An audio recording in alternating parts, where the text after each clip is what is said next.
Your leads aren't bad, they're bold. Sales says leads are junk. Marketing says sales is not following up, right? And somewhere between the finger pointing and Salesforce dashboards, actual revenue is dying. And the problem is more nurturing sequences are designed like a Disney monologue, right? Long, predictable, and painfully out of touch, right? Right. So let's talk about 3 common mistakes that are killing your nurturing programs.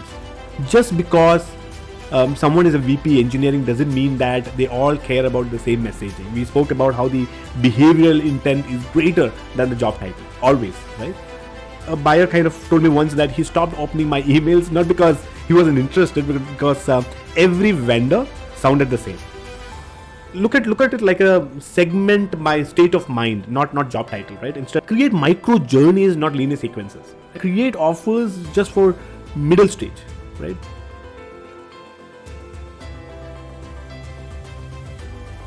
Hello everyone and welcome back to the channel. Today we will be talking about how you can stop blaming the leads and talk about nurturing sequences that are broken and how really you can fix them. And I want to encourage you to kind of cut the crap, right? Your leads aren't bad, they are bold. They're annoyed or they are confused. And guess what? That is your fault, not theirs. And sales keep coming, blaming marketing for MQLs that ghost them, right? But let me kind of talk to you about a story where one of the companies that I work for had a $12 million pipeline. Solid leads, good accounts, right? And still nothing moved for months. Why? Because the nurturing strategy was a train wreck, right? So in this video, we're going to flip the script on lead nurture. And by the end, you will actually see a playbook to revive your cold lead, regain your sales trust, and actually convert like it's 2025, not 2015, right? So look, if you have worked in B2B, SaaS or tech, sales says leads are junk. Marketing says sales is not following, right? And somewhere between the finger pointing and Salesforce dashboards, actual revenue is dying. So we don't have a lead problem, right? We have a nurturing problem. And the problem is more nurturing sequences are designed like a Disney monologue, right? Long, predictable, and painfully out of touch, right?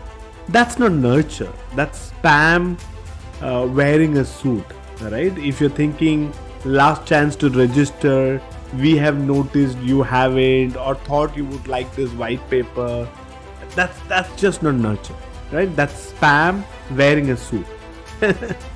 So let's start with a reality check, right? What are the 3 mistakes that are silently draining your pipeline, right now? Right, so let's talk about 3 common mistakes that are killing your nurturing programs. Mistake number 1 is over personalization that feels creepy. Right? So one of the prospects that I was talking to, he said how he got an email that referenced a tweet that was posted about buying a oat milk from a nearby superstore. Now that's not personalization. That's more like a restraining order waiting to happen, right? So that I want to talk a little bit about the second mistake, which is kind of one size fits all journey, right? Based on outdated personas. And in this channel, we have spoken about how the buyer personas are outdated and how you can actually take a new look, right? Or on these personas and how you can improve. And I'll put that link on it. Just because someone is a VP engineering doesn't mean that they all care about the same message. We spoke about how the behavioral intent is greater than the job title, always, right? And similarly, let's talk about another mistake that people are doing, which is basically feature heavy CTAs, too early in the journey. In the first email after webinar, if your email says want a demo, you're just pushing buttons, right? not guiding decisions. And that's something that you have to change right away. Right? You would have, in my previous video, you would have seen how you should send 2 valuable messages before you actually pitch the product. Right? So I know another product SaaS company, that I worked with, sent about the same nurture to about 10,000, 12,000 signups, and there was less than 2% engagement after second email. And the only reason was because it was not based on the behavior logic. The moment we mapped it to behavior based logic, we could revive the engagement rate by 32%. Right? So, and I want to talk about that, how we did that a little later on this video. Right? So here is the thing most marketers miss, and the psychology of the modern buyer. Mid funnel leads aren't passive, they are kind of conflicted. They are busy, they are skeptical, and they have burned before. Right? So, a buyer kind of told me once that he stopped opening my emails, not because he wasn't interested, but because every vendor sounded the same. So I needed clarity, not another damn webinar, right? So no, they don't need more content, right? They need clarity, contrast, and control. Give them tools to decide, not templates to kind of ignore, right? And I want to talk about the nurturing strategy that actually converts, right? So how do we get tactical about this? And here is how I think you should fix your nurturing sequence and get real results, right? So if look at it like a segment by state of mind, not job title, right? Instead of a VP or director, think engaged but silent. That could be one segment, right? Versus clicked but confused, right? So you can create this behavioral segmentation that lets you talk about, lets you talk to what they feel and not what they feel in a form, right? So for example, a cloud DevOps platform that had a huge drop off after webinar signups, they kind of sent everyone the same follow-up. So how can you broke them the same follow-up, right? You can break them to no show, attended but no questions, attended and asked questions, right? And each will get 3 different email follow-ups, right? That kind of creates a better CTR, right? I want to give you another example on this nurturing strategy, which is the second idea. Create micro journeys, not linear sequences. And what do I mean by that, right? Now you can actually kill your 12-step linear drip, and instead you can build 3 email mini journeys, right? Triggered by a real event. So if there is a download, then you can pick a path like, I want to explore on my own. I want a 15-minute walkthrough. So that way you let them choose the pace, right? And that's pretty powerful because not many marketers are doing it. The third one that I want to talk about is how you can create inside gaps and not feature dump. Now, what do I mean by that, right? Most marketers say that we help teams reduce maybe MTTR by 40%, right? Instead, can you say most DevOps team optimize the wrong metric and burn out because of it? Here is what to focus on instead, right? And that kind of sparks curiosity and not create a click fatigue, right? Similarly, look at another idea that I want to. So this is the 4th idea that I'm sharing on this video: peer proof. Right? And that is always greater than the product. Your product can wait, your proof can't, right? Buyers want to know who else like me solved this before. Right? What didn't work for them? Right? One SaaS company actually recovered their cold pipeline using a short 1-minute Loom video of customers explaining what they were skeptical about, not what they loved. Right? That authenticity boosted reactivation significantly. Now see how authentic and powerful that idea is, right? When everybody's talking about giving the social proof of product features, you're actually giving them the opposite.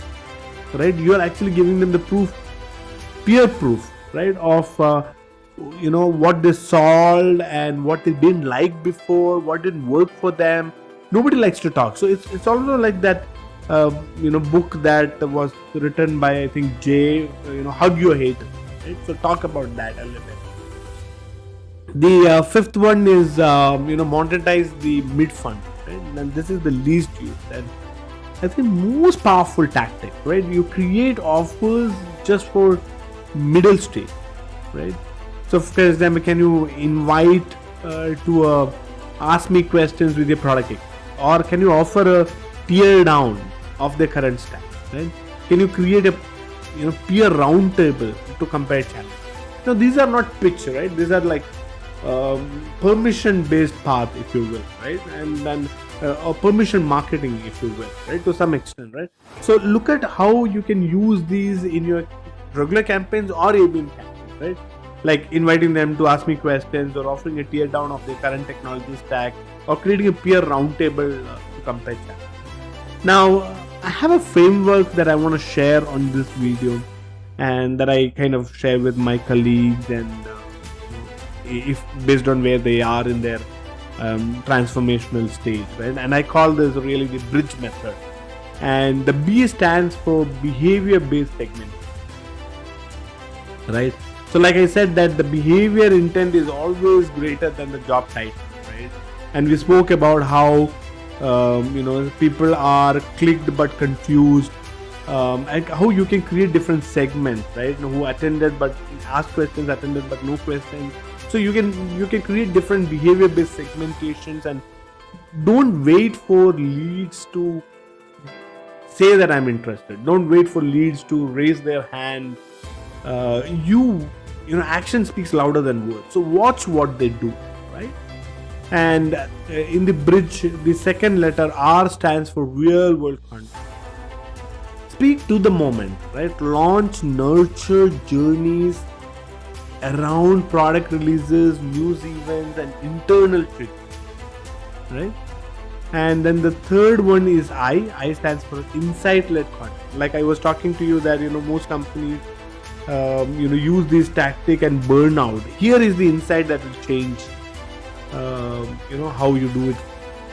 So those kind of things, like the truth bomb, right? You kind of drop a truth bomb, not a PDF, right? And then the third is the fourth one here is the D dialogue over monologue. Use reply driven emails asking what's stopping you, and mean it, right?